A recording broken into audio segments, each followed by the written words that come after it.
What's up, everybody? Welcome back. I'm Abe, and this is a few websites on moon mining. So, I hate to do this, but this was a good source of information, and I talked about getting specifics in the next video, and well, this is the next video, and these are the specifics that I've found.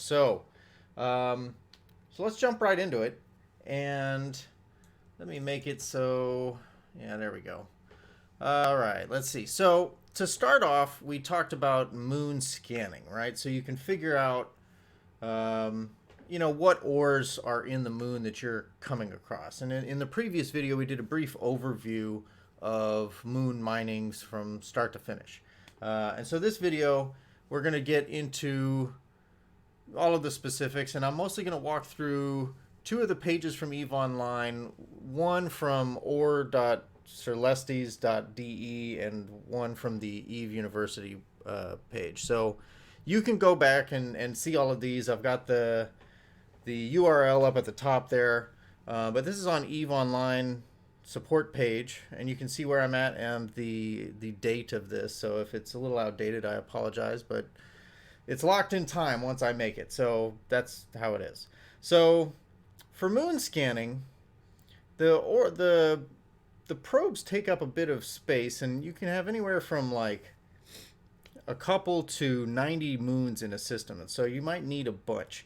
So I've seen people go out in industry ships to do the probing, and so it looks like there are three different types of probes. There's the Quest survey probe, the Discovery survey probe, and the Gaze survey probe. I assume that those all align with varying prices and perks, but the main perk that you see here is 20 minutes to complete a scan, 5 minutes, and 2.5 minutes. So if you're going around scanning 90 moons, you probably don't care enough about the 2.5 minutes, but maybe 5 minutes is probably where you want to be, but it'll probably be driven by convenience and, I don't know, other things that go into those decisions that are personal to you. So those are your three choices. We can just read through this. In order to scan a moon, the scanning capsuleer, that's you, first needs to warp to the moon that is to be surveyed. Ship needs to be aligned towards the moon before launching the probe, otherwise you will miss. Simply flying towards it is enough. Once the probe is launched, it will continue on the ship's trajectory, and the probe has to hit the moon in order to produce a scan result. It is entirely possible to launch more probes and scan multiple moons at once while waiting for the results of already launched probes. All current probes in space, as well as the scan results obtained within the system, are available with the Moon Probe and Analysis window, which you will see here. Now, I'm showing this, and I've heard online or read online that if you're not careful and you dock up or you log off before you've gathered the data that you get from your scan, it will all be lost. So it's not saved anywhere as far as I'm aware, and be wary. So right at the top there of your little wheel where you would normally find your probe scanner is the Moon Probe and Analysis.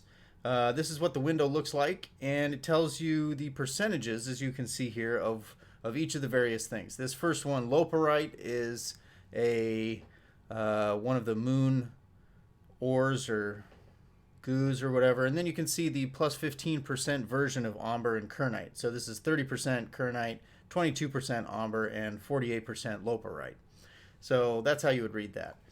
And let's see. Contact to any probes in space will be lost when the scanning capsuleer leaves the system in any capacity, such as by jumping out or docking. Once results have been received from the probes, they will be available within the Moon Analysis window until the next logout. So that pretty much says what I was talking about before. So you can copy this to clipboard. People make spreadsheets for themselves, and they catalog all of the moons, and then they figure out what they want to mine. The immediate idea to find the most valuable moon in a system and to set up on that one may not be the best choice because it's the most valuable moon, it will be contested. I've seen people talking about how you want to find one that's somewhere in the middle because everyone's going to be fighting over the expensive one and nobody's going to care what you're doing with some middling moon. So that's the first one, and that's moon scanning. Now when you get into moon mining, let's go over here and let's make sure we are, yeah, all right, that's a good zoom. Friday would be Friday, November 30th, I believe, for 2018. So this was updated November 30th. Any refinery that is deployed at an upwell moon mining beacon can install a stand-up moon drill in order to rip large chunks out of the nearby moon and then lift them up to fracture them into smaller asteroids that can be mined by capsuleers. This process is also called moon mining. And you'll note, any refinery.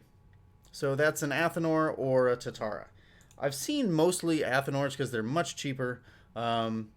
But it sounds like, and it reads like, there's nothing stopping you from using a Tatara if you would like. Once a stand-up moon drill is set up on such a refinery and turned online, an extraction schedule can be set while taking control of the structure, using the respective buttons on the right-hand side of the structure controls. So if you take control of a structure, I guess this is what it looks like. I've never done it. I should, just to kind of see what it looks like. And then I guess you hit this button here with the square around it. So the longer the time frame for an extraction is, the larger the chunk that is being pulled up by the mine drill. The length of the extraction cycle can be set to any value between 6 and 56 days. Below the slider to set the extraction length, the days before and after the end of the chosen extraction cycle are shown, along with indicators for the current vulnerability window schedule of the structure around the end of the extraction cycle. This preview assumes that the vulnerability windows are not changed before the extraction cycle completes. Further below, the expected volume and ore types of the chunk that currently is or is about to be extracted are listed as well. And so this goes back to what we were talking about in our previous video. It shows the sheer tonnage in volume and estimated ISK of this pull. So this is looks like Feldspar, Bistot, Arcanor, and this Cinnabar ore. And you can see that there's 138 billion worth of Arcanor, 86 billion or 80, almost 87 billion ISK worth of Bistot, and 19 billion worth of Feldspar.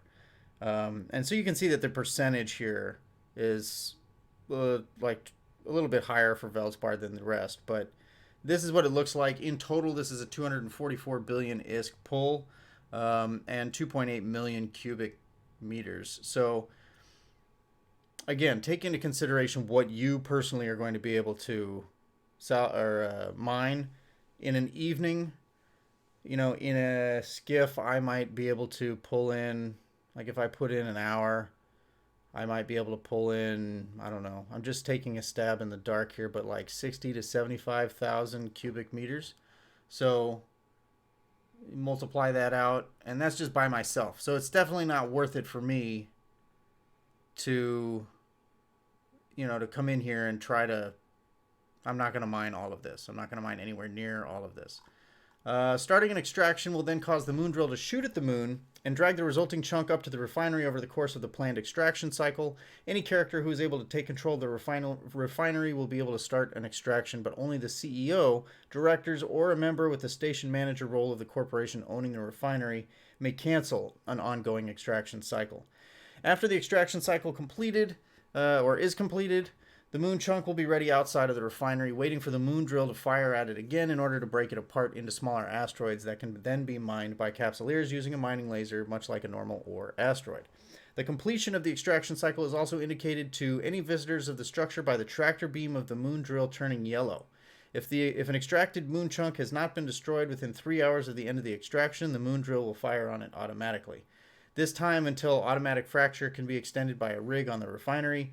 Once a chunk has been destroyed, a new extraction cycle can be planned and started immediately, and the asteroids of a destroyed chunk will remain around for a few days if they are not mined away earlier. The length of time that the asteroids will stay around can also be extended through the use of a rig on the refinery. This is all very good information. The refinery will track the mining activity of any character doing any mining among the asteroids resulting from one of its moon chunks in the corporation moon mining ledger, which is available in the corporation that owns the refinery. Following ores are only obtainable through moon mining, and they can be reprocessed more efficiently with the following skills. You've got ubiquitous, common, uncommon, rare, and exceptional moon ore. When anchoring a refinery near a moon mining beacon, it should be noted that deployable structures such as mobile depots cannot be deployed within 75 kilometers from the moon mining beacon. This should be taken into consideration when choosing the spot for the refinery to avoid the situation where the asteroids from a chunk would appear too close to the beacon itself, preventing the deployable structures from being placed near the belt. So you can click on this link here to get more information on the refineries, but all very good, useful information and pictures if you are looking to learn. Now, The Eve University page is a little bit less. Let me zoom in here. There we go. A little bit less concise. I'm not going to read through it because I don't know. This table that they've got set up here is like, it'll make your eyes bleed. And it's not terribly easy to read. But it's some of the information that you might need. But more perhaps helpful is the Celestes.de page, which I just organized this by refined value. And so these are the moon ores, and this is based on 1,000 cubic meters of that ore, right? So if you have a cargo hold of 15,000 like my skiff does, you can multiply this by 15,000. So each cargo hold of my skiff will net me 30 million ISK, which is really something. So if I am on a moon with this monazite or xenotime or loperite, any of these top three, I'm going to be making 100 to 150 million ISK an hour just by filling my cargo hold and dumping it off at the nearby station. So, but you can see also that that you get normal minerals here. This column over here, where it says minerals. So per 10,000 cubic meters of ore, I think this is, well, no, maybe not. Maybe you just get 50 of noxium, 150 zidrine, and 150 mega whatever. I forget the full name of that. But you can see it goes up. You get 5,000 tritanium, 1,000 mexilon, 1,000 isogen, and 50 zidrine. You know, all around here, you get quite a smattering of stuff. So in that video from yesterday, you'll remember I was seeing sylvite. This is not, multiply this by 15 and you get like a cargo hold that'll give you, I don't know, 3 million. Nothing to write home to mom about. So lots of good information here. Is this something that you want to do? Maybe, but it depends on the scale of your operation. Hopefully this was useful to you. I learned not a lot, but I learned quite a bit about the whole process just looking into these things. So hopefully this answers the question, and I appreciate it being asked. I'll have to, I'm sharing the webpage right now, but I can't click over. And, well, let's see. We can show the game scene. Yep, there we go. All right. Yeah, so in the meantime, let me pull up and see who asked that question. We can mention them by name because it's really great to get questions. And to, let's see, where is it? I believe it was, oh, come on. And there we go. It was General Prodigy. General Prodigy, thank you very much for your question. I appreciate it. Let me know if this does anything to help you, or if you have further questions that you'd like to get into, or sort of have a small discussion on. Obviously, I'm not doing this in-game, so I apologize for not being able to sort of walk you through it step by step. But I think those pages that we shared were quite a good collection of information, and yeah, we'll just go from there. So thanks again for asking, and I'll see you all in the next video.